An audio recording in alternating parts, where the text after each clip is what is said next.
믿습니다. 네, 말씀 나누겠습니다. 하루살이 두 친구가요, 하루 종일 재밌게 놀았어요. 그리고 해가 져서 헤어질 시간이 됐습니다. 한 친구가 말합니다. 오늘 우리 정말 재밌었어, 그치? 우리 내일 다시 만나서 신나게 놀자. 그러자 한 친구가 말합니다. 그래, 내일 만나자. 이 두 친구 만났을까요? 못 만났을까요? 못 만났어요. 하루살인데 어떻게 만납니까? 왜 이 말씀 드리냐면, 사람의 인생이요, 하루살이 같잖아요. 인생이 바람처럼 순식간에 지나가 버려요. 그냥 바람에 풀풀 날리는 흙먼지 같습니다. 아침에 돋았다가 저녁에 시들어버리는 풀과 같은 게 바로 여러분 인생이지 않습니까? 그러니까 이렇게 연약하게 그지없어서 늘 염려와 불안이 앞을 가로막고 한시도 평안한 날을 찾기 어려운 게 바로 인생입니다. 막 별것 아닌 말 한마디에 상처받아서 밤새도록 잠을 못 이룰 때도 있고, 어떤 사람의 표정 하나 때문에 내 감정이 막 요동치기도 합니다. 막 치밀하게 계획을 다 세웠는데 내일이 됐는데 갑자기 다 수포로 돌아가 버리는 일도 있고, 길을 걸어가다가 맨홀 뚜껑이 열려 있어서 거기에 빠져서 다치거나 죽는 일도 벌어지는 거, 이게 바로 인생이지 않습니까? 그래서 여러분, 우린 예수 믿는 사람들인데, 하나님 믿는 사람들인데, 쉬지도 않으시고 주무시지도 않으시는 하나님의 도움을 구하지 않으면 늘 염려와 근심과 걱정과 두려움에 사로잡혀서 살 수밖에 없습니다. 여러분, 우리 주변에 이런 분들이 있어요. 걱정을 사서 하시는 분들, 걱정을 만들어 하시는 분들, 오지도 않은 일 끌어당겨서 걱정을 지금 하시는 분들이 있는데, 이런 분들과 대하면 여러분 어떻게 됩니까? 나도 덩달아 그 걱정 끌어와서 아이고 어떻게 하면 좋으나 막 염려와 근심 속에 살아요. 막 낙심되고 좌절되고 소망이 사라지지 않습니까? 여러분, 이 자리에는 그런 분들이 한 분도 계시지 않은 줄 저는 믿습니다. 여러분들이 덩달아 누군가를 걱정하게 만드는 그런 여러분들이 아니라, 믿음과 소망의 말과 선포를 하시면서 격려하시고 일으켜 세워주시고 희망을 불어넣으시는 여러분, 그런 삶이 되시길 주의 이름으로 축복합니다. 우리가 인생을 살아가면서 그런 삶이 되어야 되지 않겠습니까? 자, 여러분, 예수님은요, 우리 모두가 염려 전문가들이라는 것을 너무 잘 아셨어요. 그렇죠, 우리를 만드신 분이신데. 그래서 마태복음 6장을 보면 이렇게 말씀하세요. 무엇을 먹을까, 무엇을 마실까, 무엇을 입을까 염려하지 말아라. 그런 다음에 마태복음 7장으로 넘어가면 뭐라고 말씀하시냐 하시면 기도해라 라고 말씀하세요. 자, 그러면 마태복음 6장과 마태복음 7장을 묶어서 함께 생각하면 어떻게 됩니까? 염려하지 않는 것과 기도하는 것은 같은 거예요. 주님이 염려하지 말아라 말씀하셨으면 이게 무슨 뜻이냐면 기도해라라는 뜻입니다. 자, 여러분, 염려를 그래서 베드로도 이렇게 말해요. 베드로전서 5장 7절을 보면 뭐라고 말합니까? 함께 읽겠습니다. 너희 염려를 다 주께 맡겨라. 염려의 일부만 맡기는 게 아니라, 그냥 내가 생각나는 것만 맡기는 게 아니라 어떻게 하라고요? 염려를 다 주께 맡기라라고 말씀하고 있어요. 그래서 여러분, 염려를 주님께 맡기는 게 바로 뭡니까? 기도입니다. 그 기도로 내 염려를 하나님께 맡긴 그 시간부터, 그 순간부터 내 염려는요, 하나님의 일이 됩니다. 하나님이 일을 하셔요. 주께 맡기고 그래서 기도하면 어떻게 됩니까? 하나님께 맡겼기 때문에 염려가 줄어듭니다. 더 맡기며 기도하면 기도할수록 염려가 사라진다라는 거예요. 이런 은혜를 누리시길 주의 이름으로 축원합니다. 이렇게 모든 염려를 맡기며 기도하시라는 우리 하나님이 진짜 놀라운 말씀을 우리에게 주셨어요. 오늘은 본문 빌립보서 4장 19절입니다. 자, 한 목소리 함께 힘차게 다시 한번 읽어보겠습니다. 나의 하나님이 그리스도 예수 안에서 영광 가운데 그 풍성한 대로 너희 모든 쓸 것을 채우시리라. 할렐루야, 아멘입니다. 할렐루야입니다. 정말 이 바울의 고백인데, 이때 바울은 감옥에 있었어요. 감옥에 있는데도 갇혀있는 이 바울에게 영적인 필요, 물질적인 필요, 정서적인 필요, 신체적인 필요, 모든 것들을 채워주신 거예요. 그것을 경험하고 나서 바울이 고백하고 있는 거예요. 그래서 여기서 말하고 있는 너희 모든 쓸 것은 무엇을 말하는지 아십니까? 우리 인생에 필요한 우리의 모든 필요를 말하는 거예요. 그러니까 하나님이 지금 여러분에게 뭐라고 말씀하시냐면, 내가 너의 모든 필요를 채워주시겠다라고 지금 약속하고 계신 겁니다. 이 약속을 믿으십니까? 그런데 이제 어떤 분들은 또 이런 마음을 또 갖고 계신 분들이 계시죠. 하나님 어떻게 우리 필요를 채워주십니까? 이런 분들이 있는데 의심하는 거죠. 근데 의심하지 않으면 구하지 않고, 구하지 않으니까 필요를 채워주시는 은혜를 경험할 방법이 없는 거예요. 자, 여러분, 우리 하나님이 어떤 분이신지 아십니까? 이렇게 말씀하신다고요. 자, 함께 말씀 보실까요? 시편 50편 7절, 10절, 12절 한 목소리로 읽습니다. 내 백성아 들을지어다. 내가 말하리라. 곧 내 하나님이로다. 이는 삼림의 짐승들과 뭇산의 가축이 다 내 것이며 산의 모든 새들도 내가 아는 것이며 들의 짐승도 내 것이미로다. 내가 가령 줄여도 내게 이르지 아니할 것은 세계와 거기에 충만한 것이 내 것이미로다. 아멘. 또 학개서 2장 8절을 보면 이런 말씀도 하세요. 은도 내 것이요 금도 내 것이니라. 만군의 여호와의 말이니라. 여러분, 모든 대양과 바다가 다 하나님의 겁니다. 모든 대륙도 하나님의 것입니다. 모든 자연환경과 우주가 다 하나님의 것입니다. 땅 아래에 있는 모든 것들도 하나님의 것이고, 동물과 식물의 모든 생명도, 여러분과 우리의 모든 생명도 다 하나님의 것입니다. 하나님께서 사용하시기 위해 기다리고 있는 하나님의 모든 자원은 우리가 셀 수가 없어요. 측량을 할 수가 없어요. 가늠을 할 수가 없다고요. 그리고 하나님의 이 모든 자원들은 해를 입지도 않습니다. 그리고 다함이 없어요. 하나님의 은행 잔고에는 여러분 제한이 없습니다. 하나님의 공급 창고는 여러분 무한합니다. 그렇기 때문에 우리 하나님은 우리의 모든 필요를 채우실 수 있습니다. 그렇기 때문에 하나님께서 우리에게 말씀하시는 거예요. 내가 너의 모든 필요를 채우겠다라고. 자, 그런데 이 약속을 하셨는데 성경 속을 보면, 여러분 이 성경책은요, 하나님께서 저와 여러분에게 약속 다발이지 않습니까? 그런데 이 하나님의 약속에 대해서 우리가 알아야 되는 것이 있어요. 하나님의 약속은 두 가지가 있어요. 먼저 무조건적인 약속이 있고, 두 번째는 조건적인 약속이 있습니다. 무조건적인 약속은 뭡니까? 그러니까 우리의 행위와 상관없이 하나님께서 반드시 이루시는 일, 그게 바로 무조건적인 약속이에요. 뭐가 있을까? 여러분, 우리 주님 다시 오십니다. 반드시 다시 오십니다. 뭐 이 자리에 의심하시는 분이 한 분도 없게 되길 바라지만, 의심하는 사람이 있다 할지라도 우리 주님은 반드시 다시 오십니다. 무조건적인 약속이에요. 여러분, 주님 반드시 오시니까 그 날을 예비하시길 주님의 이름으로 축원합니다. 그냥 넋놓고 계시다가 주님 만나시면 그때 당황하면 아무 소용이 없어요. 그때 당황하면 우리의 영혼의 인생이 그때 전혀 다른 길로 가는 거 아니겠어요? 우리 주님 반드시 오십니다. 이게 무조건적인 약속이에요. 다음에 조건적인 약속이 있어요. 조건적인 약속은 뭡니까? 하나님이 약속을 주셨어요. 근데 주신 약속에 우리가 어떻게 반응하느냐에 따라서 그 약속이 이루어질 수도 있고 이루어지지 않을 수도 있는 것, 이게 바로 조건적인 약속입니다. 자, 다시 말씀드리지만 내일 월요일부터 특별 새벽 부흥회가 시작이 됩니다. 자, 근데 여러분 누가 은혜를 받을까요?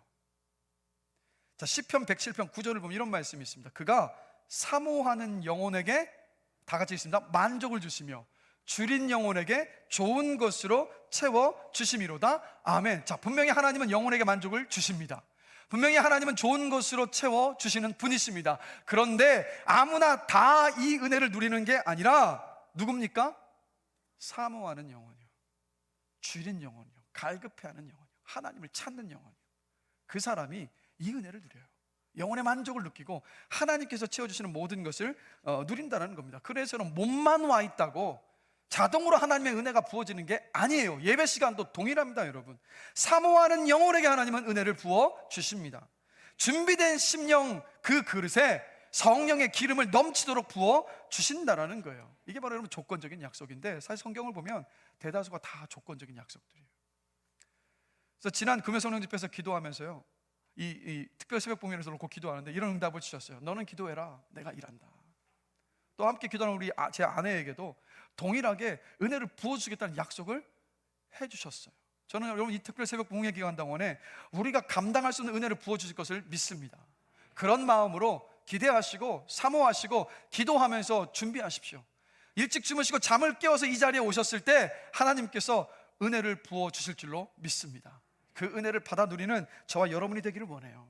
자, 그런데 여러분 문제가 있어요. 무조건적인 약속과 조건적인 약속을 우리가 잘못 이해할 때가 있다고요. 어떻게 이해하냐면 이런 겁니다.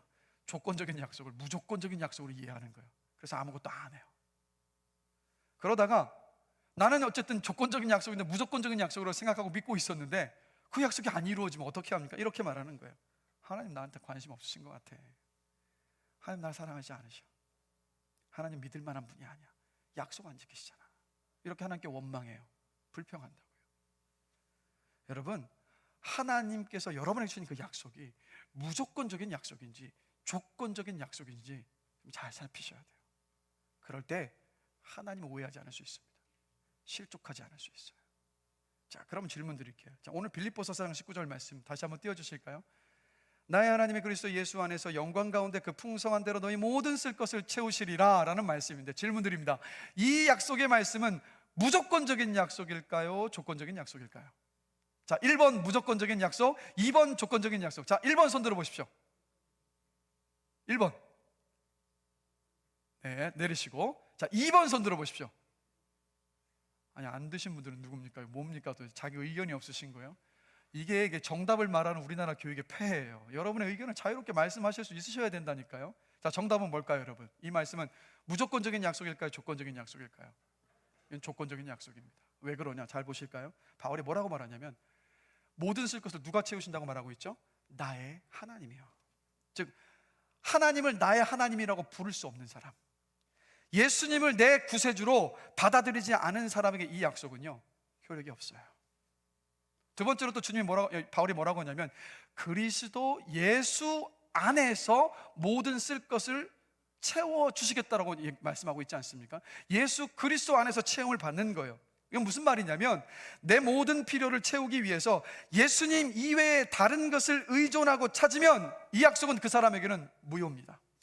즉, 예수님을 자신의 주인으로 인정하고 믿는 사람에게만 하나님은 모든 쓸 것을 채워주신다라는 거예요. 그래서 여러분, 지난 금요일에도 말씀을 나눴지만, 우리가 예수 그리스도의 십자가 부활을 믿는 순간 예수님을 부활하게 하신 성령께서 저와 여러분을 거듭나게 하셨습니다. 다시 태어나게 하셨어요. 그래서 예수님의 십자가 부활을 믿는 그 순간 성령께서 우리 안에 계심으로 말미암아서 우리 안에는, 여러분 안에는 예수의 생명이 있습니다. 자, 근데 여러분, 생명의 특징은 뭐예요? 생명은요, 자란다고요. 그렇죠? 생명은 자라납니다. 한번 생각해 보세요. 바위에 수백 년 물을 아무리 쏟아부어도 바위에 일이 일어납니까? 아무 일이 일어나지 않아요. 왜 그렇습니까? 생명이 없잖아요. 조화인 꽃에다가 물을 아무리 열심히 부어도 그 꽃은 자라지를 않습니다. 생명이 없으니까요. 똑같은 거예요. 우리 안에 예수의 생명이 있잖아요. 그러면 변화가 일어납니다. 예수 그리스도를 닮아가는 모습을 자라간다고요. 그래서 우리 자신의 심령을 한번 돌아봐야 되는데, 내 믿음이 자라질 않는다. 하나님을 알고 싶은 열망이 내 안에 없다. 하나님을 향한 찬양도 기도도 사라져가고 있다. 예배를 중요하게 여기지 않는다. 20년 30년 신앙생활을 했는데도 저 사람 변한 게 하나도 없어라는 이야기를 듣고 있다. 달라진 게 없다. 예배에 빠지지 않고 참석하는 것 외에는 내 삶에 닮아진 모습이 하나도 없다. 성숙해지지도 않고 바뀌지도 않는다. 그럼요, 이게 무슨 뜻인지 아세요? 그 안에 예수의 생명이 없는 거예요. 예수님을 믿지 않고 있는 거예요. 그래서 여러분, 예수의 생명이 없는 사람, 예수를 내 구세주요 내 인생의 주인으로 인정하고 고백하지 않는 사람이 아무리 기도해도요, 하나님 그 기도에 응답하지 않으십니다. 그 피로 채워주시지 않으신다고요. 예수의 생명이 있는 사람의 기도만 하나님은 들으십니다. 예수의 생명이 있어서 하나님의 자녀로 이 땅을 살아가는 그 자녀들의 기도만 하나님은 여러분 응답하시고 모든 필요를 채워주십니다. 그렇기 때문에 이 자리에는 이런 분들이 계실 거예요. 분명히 예수 생명을 받았는데 그 예수 생명이 지금 자고 있는 분들, 또 이런 분들도 있을 거예요. 이런 분들이 한 분도 안 계시기 전 주의 이름으로 간절히 기도하는데 예수 생명이 없는 분들, 예수를 내 구세주로 내 인생의 주인으로 믿고 영접하지 않은 분들도 계실 수 있어요. 그래서 여러분 혹시 심령이 자고 있다면 흔들어 깨우셔야 합니다. 또 예수의 생명이 없는 분들은요, 예수 그리스도를 영접해서 예수 그리스도를 내 인생의 구세주로 내 인생의 주인으로 영접하고 믿게 되는 은혜가 있기를 주의 이름으로 간절히 축원합니다. 자, 여러분 이 시간 그래서 가슴에 한번 손을 한번 모아볼까요? 우리 함께 기도하길 원해요. 눈을 감고 저를 따라서 기도하시는 겁니다. 하나님, 저는 죄인입니다. 하나님을 모르고 산 죄인입니다. 죄인으로 태어나 죄만 짓고 살았습니다. 저의 죄를 회개합니다. 이 죄인을 살리시려고 예수님을 보내주셔서 감사합니다. 이제 내가 나의 죄를 위해 십자가에서 죽으시고 나를 살리기 위해 부활하신 예수님을 영접합니다. 예수님은 나의 구세주요, 나의 주인임을 인정합니다. 내 평생 주님을 모시고 살겠습니다. 나를 택하여 자녀 삼아 주셔서 감사합니다. 예수님의 이름으로 기도합니다. 아멘. 우리 안에 예수의 생명이 채워지고 예수의 생명으로 살고 그 예수의 생명으로 주 앞에 기도해서 응답받는 삶이 되기를 주의 이름으로 간절히 축원합니다. 그 은혜 한 번도 빠짐없이 누리게 되시길 원해요. 여러분, 요즘은요, 회사에 들어갈 때 출입증이 있어야 들어갈 수 있어요. 출입증 없으면 회사 못 들어갑니다. 똑같이요, 예수님은요, 하나님의 무한한 공급 창고의 출입증이 되십니다. 그러니까 예수님은 하나님께로 가는 길을 여러분들에게 열어주신 거예요. 예수님, 우리가 하나님 앞으로 나아갈 수 있게 해주셨습니다. 그래서 예수님은 우리가 기도할 때마다 이렇게 중보하고 계신 거예요. 이것이 하나님의 사랑을 입은 이 자녀의 필요입니다. 이 필요를 채워주셔야 합니다라고 우리 예수님께서 중보하고 계세요. 여러분, 예수님을 나를 구원하신 구세주로 또 내 인생의 주인으로 믿는 사람은 하나님께서 채워주시는 그 풍성한 공급을 받아 누릴 특권이 있습니다. 하나님의 공급받기 위해서 여러분 계약서 쓰지 않아도 돼요. 내 오른손을 들고 선서하지 않아도 됩니다. 어떠한 상황 가운데 있든 어떠한 형편에 있든 낮이든 밤이든 기도하면 영적인 필요, 물질적인 필요, 정서적인 필요, 신체적인 필요, 여러분의 모든 필요를 하나님께서 채워주십니다. 그래서 여러분, 모든 일에 기도하셔서 하나님께서 필요를 채워주시는 그 은혜 속에 사시기를 주의 이름으로 간절히 축원합니다. 자, 그러면 이제 우리의 질문이 이제 여기까지 옵니다. 그럼 도대체 어떻게 기도해야 될까요, 여러분? 기도하면 필요를 채워주시는데 어떻게 기도해야 될까? 그 답이 마태복음 7장 7절에서 8절 말씀 속에 있습니다. 자, 다시 한번 읽어보겠습니다. 구하라, 그리하면 너희에게 주실 것이요, 문을 두드리라, 그리하면 너희에게 열릴 것이니 구하는 이마다 받을 것이요, 찾는 이는 찾아낼 것이요, 두드리는 이에게는 열릴 것이니라. 아멘. 자, 기도의 열쇠는 뭐냐? 구하고 찾고 두드리는 겁니다. 근데 구하고 찾고 두드리는 것이 구조가 어떻게 되어 있냐면, 찾는 것을 샌드위치를 해서 찾는 것이 먼저고 그 찾는 것을 통해서 구하고 두드릴 때 기도의 응답을 받는 거예요. 하나님께서 우리의 기도를 드리고 필요를 채워주시는 겁니다. 자, 그 의미를 살펴보는데, 자, 먼저 이 찾는다는 것은 이런 의미예요. 우리가 직면하는 모든 문제와 필요의 모든 문제를 가장 먼저 하나님을 찾고 구하는 거, 바로 이게 찾는 겁니다. 모든 필요의 문제에서 가장 먼저 하나님을 찾는 게 바로 찾는 거, 이게 가장 먼저예요. 이 자리에서 함께 예배드리고 있지만 우리 막내 윤기는요, 화장실에서 큰 일을 보고 나면 어김없이 이렇게 외칩니다. 다 쌌어요. 이게 무슨 뜻입니까? 뒤처리 해달라는 얘기잖아요. 이 일뿐만이 아니라 이 막내는요, 무슨 필요가 있을 때마다 엄마 아빠를 가장 먼저 찾아요. 왜 그렇습니까? 엄마 아빠가 내 필요를 채워줄 것을 아니까, 엄마 아빠를 신뢰하니까. 그래서 가장 먼저 엄마 아빠를 찾아요. 자, 그럼 질문 드립니다. 여러분이 인생의 어떤 문제를 만났을 때, 어떤 난처한 상황에 직면했을 때, 필요가 생겼을 때 가장 먼저 누구를 찾으십니까? 여러분이 가장 먼저 찾는 그 사람이 여러분이 가장 신뢰하는 사람이에요. 그래서 모든 일에 하나님을 찾는다라는 것은 무슨 뜻이냐면, 하나님을 가장 먼저 찾는다는 건 무슨 뜻이냐면, 모든 문제, 모든 필요에 있어서 하나님께 가장 먼저 묻는 거예요. 하나님께 가장 먼저 묻는 건 뭐냐면, 하나님을 가장 신뢰한다는 고백입니다. 그리고 하나님을 가장 신뢰하는 사람에게 하나님은요, 그 사람의 기도를 가장 먼저 들어주세요. 한번 생각해 보세요. 하나님을 가장 신뢰해서 모든 문제와 상황에서 가장 먼저 하나님을 찾고 기도하는데, 하나님께서 여러분 얼마나 기쁘시겠어요? 그 사람 너무 이쁘시지 않겠어요? 그래서 모든 문제와 상황 속에서 가장 먼저 하나님께 찾고 구하는 사람의 기도에 하나님 가장 빠르게 응답하십니다. 자, 열왕기하 20장을 보면요, 히스기야가 남유다를 다스릴 때 아수르가 침략을 해왔습니다. 막 진을 치고 있습니다. 근데 거의 설상가상으로 히스기야가 병에 걸려버렸어요. 그때 하나님이 이사야 선지자를 통해서 히스기야에게 뭐라고 말씀하시냐면, 너 죽을 거다라고 사형 선고를 내리십니다. 나라도 풍전등하고 자신의 개인의 삶도 지금 언제 죽을지 모르는 사형 선고를 받은 그 상황에서 히스기야가 어떻게 하는지 아십니까? 그 이야기를 이사야 선지자를 통해 듣자마자 바로 즉시 벽을 향해서 낯을 벽으로 향하여 보면서 하나님을 가장 먼저 찾고 이렇게 기도했어요. 여호와여 구하오니 내가 진실과 전심으로 주 앞에 행하며 주께서 보시기에 선하게 행한 것을 기억하여 주옵소서 하고 통곡하면서, 심히 통곡하면서 하나님께 부르짖며 기도했습니다. 히스기야에게 이 기도를 하나님께서 여러분 들으셨어요. 가장 먼저 하나님을 찾았으니까. 근데 이 기도를 들으신 하나님이 어떻게 하셨냐면, 이사야 선지자가 사형 선고를 이 히스기야 왕에게 전하고 난 다음에 왕궁을 나갔어요. 근데 길거리에 도착하기도 전에 하나님께서 이사야에게 응답하셨습니다. 이렇게 응답하셨어요. 함께 말씀 한번 보실까요? 우리 함께 한 목소리로 읽겠습니다. 너는 돌아가서 내 백성의 주권자 히스기야에게 이르기를, 왕의 조상 다윗의 하나님 여호와의 말씀이 내가 내 기도를 들었고 내 눈물을 보았노라. 내가 너를 낫게 하리니 내가 3일 만에 여호와의 성전에 올라가겠고 내가 내 날에 15년을 더할 것이며 내가 너와 이 성을 아수르 왕의 손에서 구원하고 내가 나를 위하여 또 내 종 다윗을 위함으로 이 성을 보호하리라 하라 하셨더라. 아멘. 하나님만 먼저 찾고 신뢰하며 부르짖으니까 하나님이 이렇게 빠르게 바로 응답을 해주셨던 거예요. 어떻게 응답하셨습니까?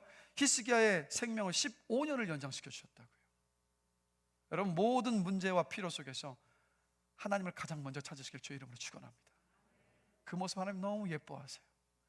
예뻐서 여러분의 기도에 가장 먼저 응답해 주십니다. 그 미국에서 선교사로 살아가신 장현경 교수님의 이야기인데요, 이 교수님이요, 이제 미국에 계속 이제 머무르려고 영주권 신청을 했습니다. 그래서 뭐 MIT에 있는 교수님들, 유명한 교수님들의 추천서도 막 많이 받고, 뭐 지인들에게도 이렇게 과장된 어떤 추천서를 단단히 준비를 다 받아서 준비를 했어요. 그래서 막 서류를 딱 들고 당연히 받는다 이렇게 생각하고 가서 이제 서류를 제출했습니다. 결과는 뭐였냐면 영주권이 거절당해버린 거예요. 그 순간 이제 비자도 만료가 돼버리고 이제 불체자가 될 그런 위기 가운데 놓이게 된 겁니다. 얼마나 낙심이 되겠어요. 당연히 될 거라고 생각을 했는데 안 됐으니까.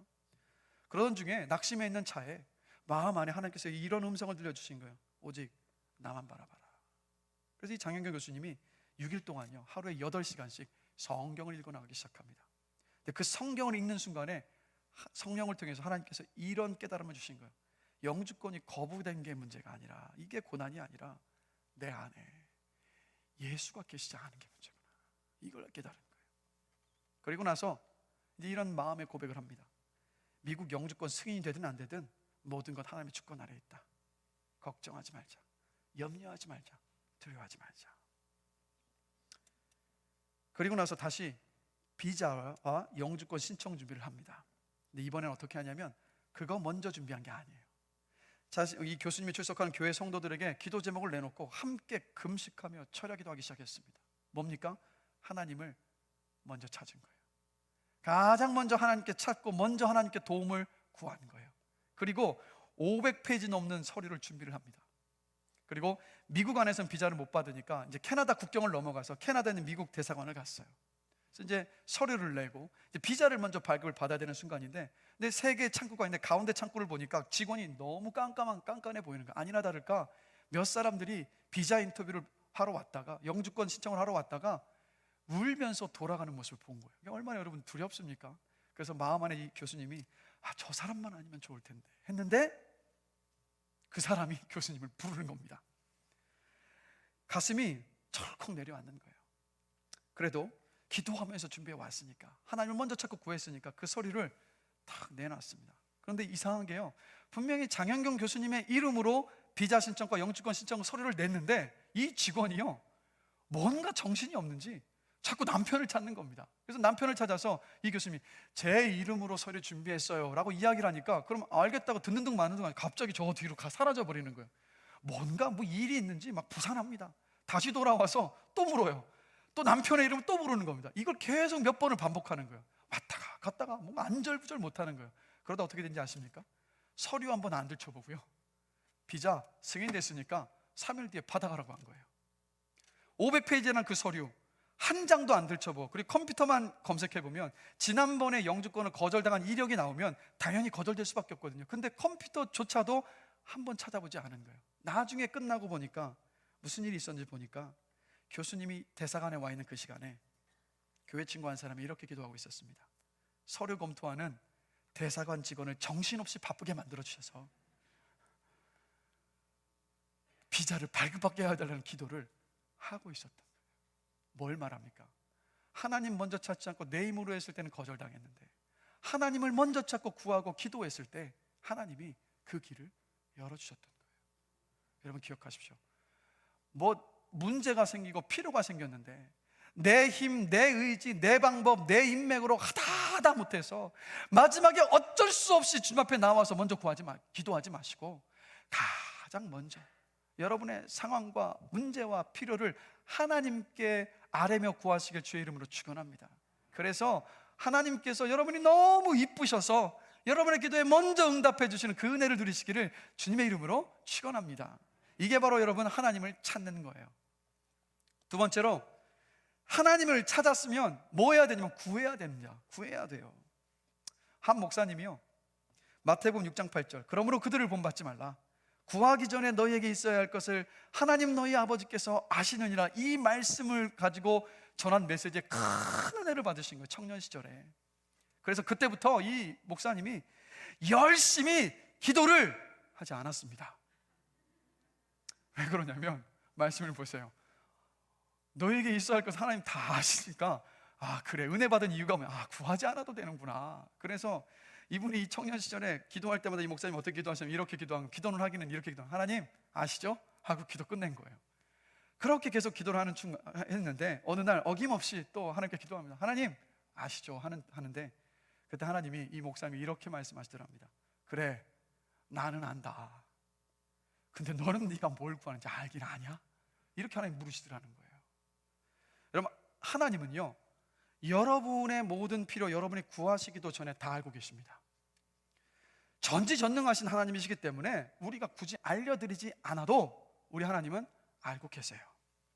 하나님은 여러분의 삶 속에 어떤 일이 일어나는지, 무엇이 여러분에게 가장 필요한지, 무엇이 여러분의 인생에 가장 선한 것인지 우리 하나님은 다 알고 계십니다. 그런데 왜 우리에게 구하라고 하시는 걸까? 그 이유가 있어요. 여러분, 하나님 이걸 착각하시면 안 돼요. 하나님은 우리의 인생에 필요를 채워주시겠다고 약속하셨지 우리의 욕심을 따라 구한 것을 채워준다 하지 않으셨어요. 그래서 여러분, 내 말로 내 필요를 하나님께 기도할 때 그 기도하는 시간 동안에 우리가 무엇을 알냐면 진짜 내 필요가 뭔지를 알아가요. 내 진짜 필요가 무엇인지를 알 때, 아, 이 필요는 하나님 밖에는 채워주실 수 없구나라는 것을 알아요. 그때 믿음으로 하나님을 붙잡고 기도할 수 있습니다. 바로 내 진짜 필요가 무엇인가를 알고 그것을 구하도록 하시기 위해서 하나님께서 기도하라고 말씀하고 계시는 거예요. 그럼 왜 이런 일들이 기도할 때 일어나느냐? 자, 로마서 8장 26절 말씀 함께 보실까요? 우리 한 목소리 한번 읽어보겠습니다.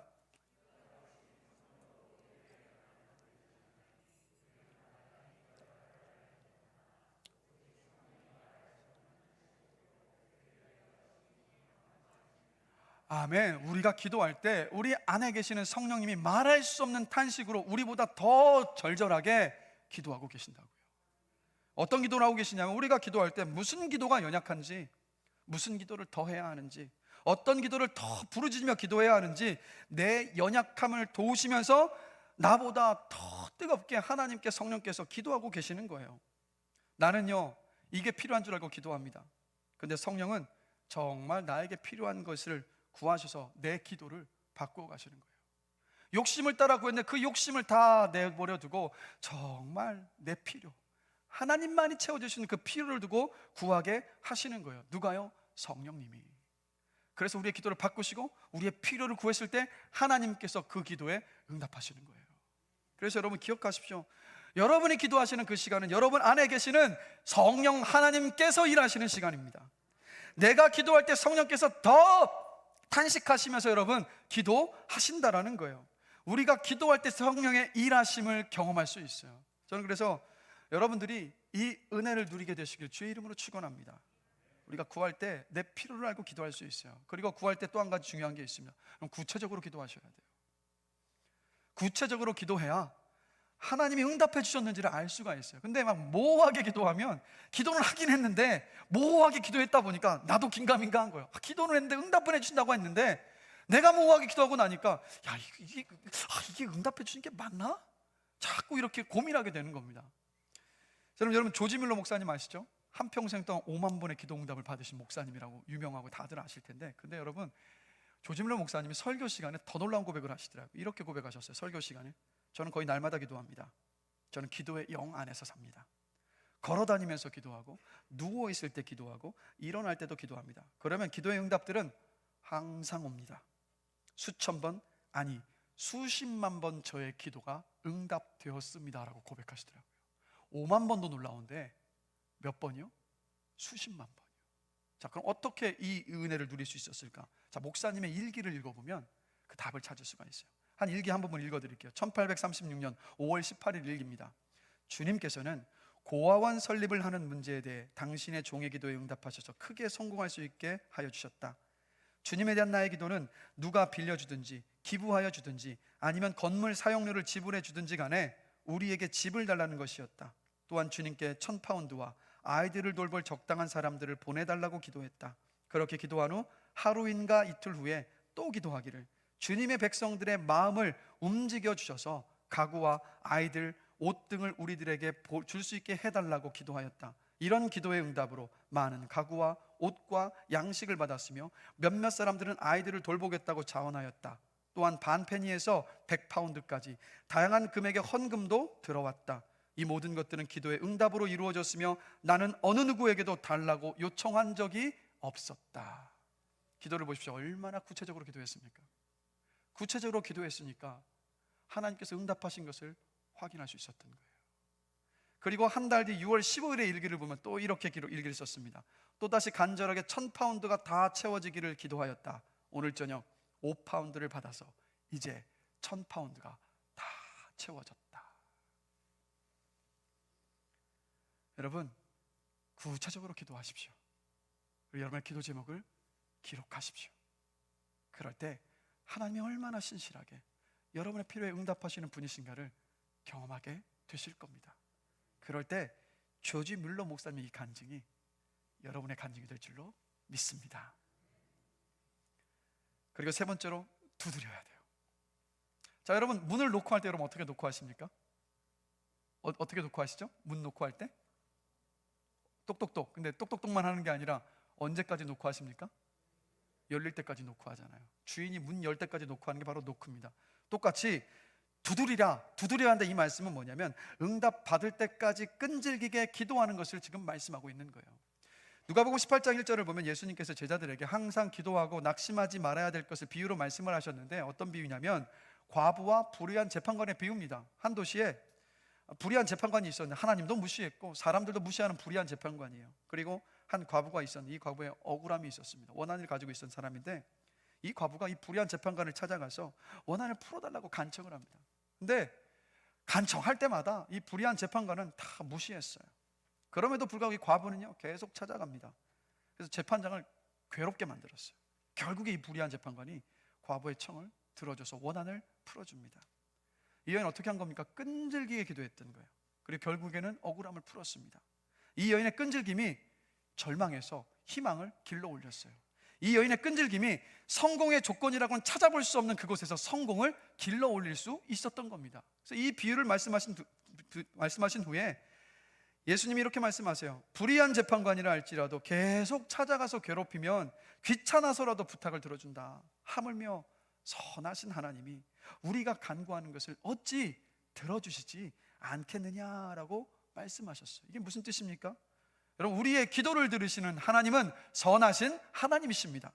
선하신 하나님이시기 때문에 우리에게 좋은 것을 주시기를 너무도 기뻐하시는 하나님이십니다. 그리고 그 좋은 것을 우리에게 주실 만큼의 능력과 권세를 가지고 계십니다. 그래서 여러분 기도하실 때 끈기를 가지고 여러분 기도하셔야 되는 거예요.